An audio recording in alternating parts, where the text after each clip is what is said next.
What's up everyone, Colby Cheese here, once again with part 2 of the Dark Souls 2 walkthrough. Now, first things first, talk to the old hag here, and there's a couple things you need to buy. You want to buy the key that she has, as well as about 2 fire bombs. I'll show you why you want the fire bombs a little bit later.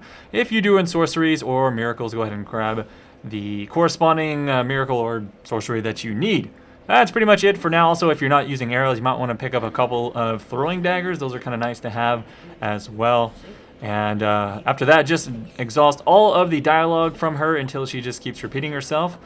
She just says something about picking up and moving. And that will make it so that you can actually talk to her in town.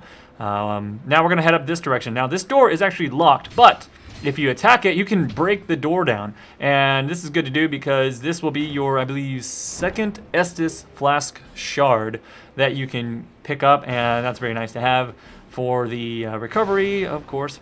There's a little guy here that will stand up and surprise you if you don't kill him before walking into the next room. And I picked up another hand axe. Let's go ahead and dual wield these because, heck yeah, it looks awesome. You don't have to break this door down, but there's just something cool about breaking a door down. So we're going to break the doors down and open up this chest. That is, I think, the SS Flash Shard. Correct. And then you can drop down on this little branch and grab a Divine Blessing. I never end up using these, but they're good. They restore all of your health, I think, as well as cure your of any status ailments that you may have. So, all right. Now I'm going to show you guys how to pick up a really good starting sword other than the Haid Knight sword that we got last episode from killing the Haid Knight, which this is going to be much easier than killing the Haid Knight. And this is the one that I actually used. I have beat the game on my sorcerer, and I used this sword that we're about to get the entire playthrough. Of course, I upgraded this sword, but it's very strong. And you'll see why in just a second. It's a flame longsword. It's a very good sword for pretty much any build to use, especially just early on anyways. It'll get you through a decent part of the game. So we're going to go ahead and pick that up. You don't have to grab that if you don't want to, but I'm going to show you how to do it anyways. Now there's some guys that drop down on your head here somewhere. Oh well, I guess we'll find them in a second. I'm just going to go ahead and clear these guys out. If you run in to grab the sword and don't kill some of these guys, they'll all chase you in and ambush you, and it's really annoying. So we're just going to finish these bros off. Now, I am dual wielding these axes, but I can't go into something called power stance, which is a special thing with dual wielding because I don't have the right stats. And I'll talk about that probably in a separate video, but I'm just mentioning that now. I can't actually get the full benefit of dual wielding at the moment. Oh, there they are. See, I walked in for a little bit, and then these two guys, I don't even know where they come from. They drop down from somewhere, and it's annoying, but there you go. So, I warned you. Don't get surprised by these buttholes. So this guy in here, he's going to shoot you 3 times. So just walk up to the door, 1, 2, 3, and then go open the door. You have plenty of time to get in there and grab yourself the fire longsword. All right, that is it. Now we're just going to head all the way back to the entrance where we were just at. As you can see, the fire longsword, and we'll put that thing on for now, and it's pretty good. Couple more things you can grab on the way back. Just kind of walk up this branch and head back to the bonfire. All right, now that you have a really good weapon and you're ready to go, let's actually get started with the forest area. Actually, no, before that, I'm going to go ahead and go back, and we'll use the SS Flash Shard as well as this key that we bought from the old hag. So you open up the door here, and there's a chest which has a short bow. Now, if you didn't start as a bandit class and you want a bow, this is great to pick up for now. So if you're a strength-based build, or really any build that's going to be using anything other than sorceries or long-range stuff, that bow's good to have. Talk to the blacksmith, and there's a couple things you can pick up from him. You don't really have to do this right now, but I do like to do this. Since I want to do this whole dex-based, like pokey stab build, I'm going to go ahead and pick up a rapier. It's just the playstyle that I want to do for this build. If you're doing a strength-based build, that mace is actually very powerful. So I'd say go ahead and pick up that mace. I'm going to buy a few arrows as well. Not that many, just a couple of them. Yeah, keep picking up the wrong number. Yeah, that ought to do it. Yeah, so you can pick up a pike here, or a pike or spear, whatever it is. There's a couple of different things. You can also buy those little shards there. So I did want to grab the dagger. I forgot to grab it on my first playthrough, so I'm going to go ahead and go back to things betwixt, pick up that dagger. Now I am ready to do my little dex-based stabby character. I've got dagger for backstabs, and then the rapier for just kind of poking. All right, back at the Forest of the Giants. Let's get started.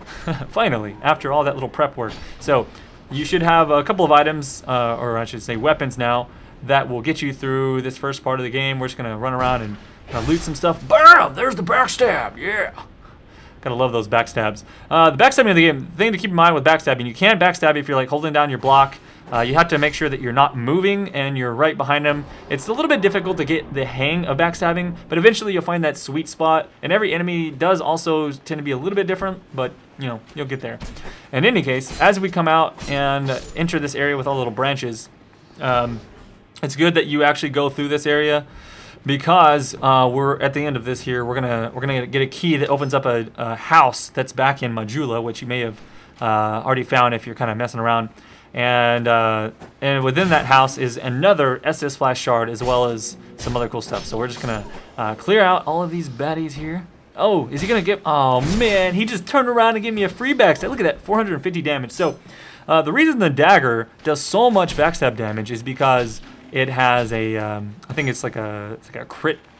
It's like a crit modifier. You can see that if you look in the stats screen. I'm not really gonna talk about the. I think it's called counter. Yeah, the counter strength of it. So it's got the highest counter strength of any weapon the dagger does. It's 150, so it does a giant amount of critical damage. Now I'm kind of pulling off my whole playstyle here. I'll be doing the ninja thing with the bows, and eventually I'll have some stabby stuff, daggers, and this is the playstyle I plan to do. So I've already beat the game with the sorcerer. I've also got a like a really tanky. I wear the tankiest armor, and I've got a build that just does like maces and like big great shields and like two-handed maces and whatever cool strength weapons I can find. And so this is the character that's going to be all about juking around and dodging stuff. I'm probably just going to try and go through the whole game without a shield. And it's kind of fun to play with bows too. I'll try and level up bows, and I'll be like a little ranged ninja, kind of. That's the theme that I want to go for. I'm also going to avoid using most like heavy armor, not because I have to, but because I'm like, oh yeah, right here you gotta watch out for that little boulder. That thing will crush your face. But I'm gonna try and avoid using most heavy armor. As soon as I get a chance to, I'm gonna find some armor that just looks cool, and for this playthrough, I'm just going to wear armor that looks really cool. That's pretty much it. I'm not going to worry about poise and all that stuff. Although if you are playing this game, I recommend getting armor with the highest amount of poise possible while still under 70% equipment weight. I'll make another video, you guys, about all the mechanics of that stuff later. But that's just my quick tip for you while watching this particular playthrough here. Get poise, get a shield that blocks 100% physical, and you'll be good to go for most of the playthrough. All right, so now we've gotten the key. So basically, if you didn't see earlier, I forgot to mention, but I talked to the guy that was sitting there. You have to exhaust all of his conversations, and then he'll give you the key to the mansion back at Majula. And we're gonna sneak up. See, man, sometimes you can sneak up to these guys. Sometimes they hear you. There's a ring later on that you can find that makes your footsteps quiet, and there's also a spell that does that as well. But I'm not really worried about that. Yeah, that was a lot of damage. All right, something kind of interesting here. If you go up this ladder, it'll drop a boss called the Pursuer Knight, which if you don't kill him on your first try, he disappears forever. And you don't really have to kill him. It's kind of like a challenge almost. I'm not even going to go up there because there's no need. I don't have much damage. I would, if I was going to do, I would probably wait until I can get like a buff for my weapon or something like that. Now, oh shit, I was a little bit too close. So this is why we grabbed the firebomb. There's a little shortcut here. And that allows us to open up a little shortcut. We'll go back. I'm going to recharge my SS flasks.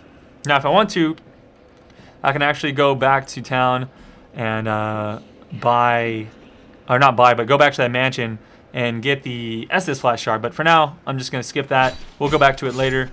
Let's move on, and I'll show you guys what we're going to do. Is we're going to get right up to the point to where we're ready to fight the boss. Oh, nice backstab. Yeah, fun time. No, screw that guy. I'm just going to move past him. We're going to jump down here. Also on the right, you'll notice a bunch of crossbows. Well, I'm not even going to go in there. In fact, I'm just going to skip that.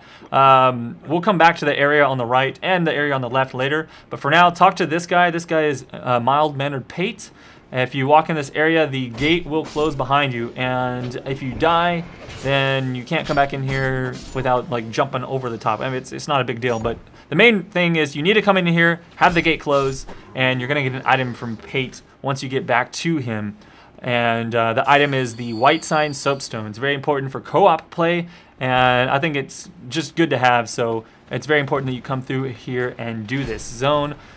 This part is a little bit oh shit. This part is a little bit difficult. There's a bunch of guys with big old swords and spears and bardache, whatever that is.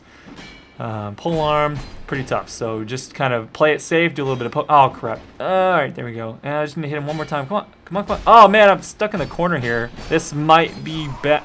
Okay. Whoops. Alright, let me just reset that, because I can't get back in there until later. So for continuity, I came back here later, but I'm gonna restructure this. Let's go ahead and pull these guys out, and we're gonna kill everything. You notice I've changed my clothes. I'll talk about that later.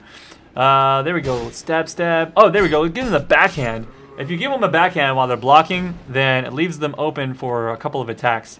So if you find an enemy that just keeps on blocking, then you can do the forward and right trigger, and that does the kind of backhand thing. Oh yeah, backstab. I almost died there again. No problem, no problem. By the way, every time you die in this game, you actually lose more of your max health. As you notice right there, I'm at around like 75% of my max health, which is very unfortunate. But that's okay. All you had to do is use an aromatic ooze. No, sorry, not aromatic ooze. A human effigy, and that will put you back to be able to get full health. And I'll talk about getting full health without that later. For now, let's finish off this particular area. Now, you notice I just opened up a secret door. If you walk up to the door and hit your A button on the Xbox 360 controller, or I think it's like the X, or I don't know, whatever it is on PS3, you'll get that chest. The chest is good if you don't start as a sorcerer. You don't have any way to cast sorceries. But if you would like to use sorceries, then that's where you get a sorcerer's staff to begin with. And let's go ahead and kill this bad boy. And that's pretty much it. Now we just need to go back to Pate. You'll see if you exhaust your options of talking to him, he gives you a white sign soapstone, and this is how you summon, get summoned to help other players. So the good thing for co-op, you're going to be playing with your friends and things like that. All right, we're going to run around here, and before we fight that big turtle shell looking guy, we're going to run up this ladder, because there's a couple of guys that will throw fire bombs on your head, and that's pretty dangerous as well. So we're going to finish those guys off safely. Now you can grab a light crossbow here. This is good if you're doing a strength build and you can't really manage the dex for the bow, or if you just like crossbows. Crossbows is cool because you can actually have a shield going and you can shoot the crossbow with one hand, whereas the bow requires you to two-hand it, etc. So depending on your playstyle, pick up the light crossbow or just use the bow. It's up to you. But there it is. And let's finish this dude off. Nope, nope, nope. Stop, stop it. Quit it. Stop! Oh my gosh. Okay, we got him. And this chest right here, I don't even remember what's in this thing. It's probably nothing important. It is a mailbreaker. Okay, that's kind of that's a little stabby sword, but I've already got the rapier, which is better anyway, so we're gonna stick with that. I don't really care about the bandit's helm. Let me heal myself. All right, if you drop down onto this, oh come on. If you drop down on this little wagon, you should be fine. All right, so let's fight Turtle Shell guy. You can usually skip this guy. Oh, I forgot about that dude. I shot him out the window. Alright, now if we fight this guy, he's pretty tough. And you have to dodge perfectly, and then don't stand behind him. If you stand behind him, he will crush you. He'll just fall on his back and crush your face. And also, oh, I forgot. Yeah, don't fight him near these barrels, because those are explosive barrels. Just like I was saying, those guys will actually throw firebombs at you and blow up those barrels. But the good news is it actually did damage to... I got hit. It did damage to him, so we don't have to hit him as much. Let's go ahead and switch over to the fire longsword. And this sword's got a lot more damage than what I'm using. I would just keep using the fire longsword, but I don't care. I like my pokey stab tactics.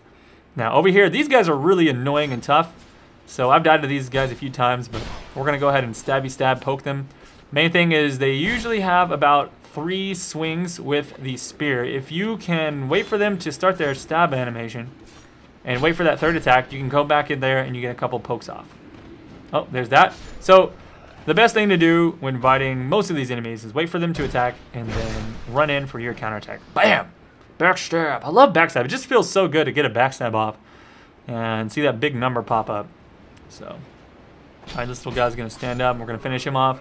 And up here, there's gonna be a guy that drops down on your head. So I'm gonna go ahead and shoot this first one with the bow, and the next guy will probably jump down in just a second and come after me. Finish him off. Backhand. Get wrecked. Oh shoot, oh shoot, oh shoot. There's the third attack. Boop, overhead.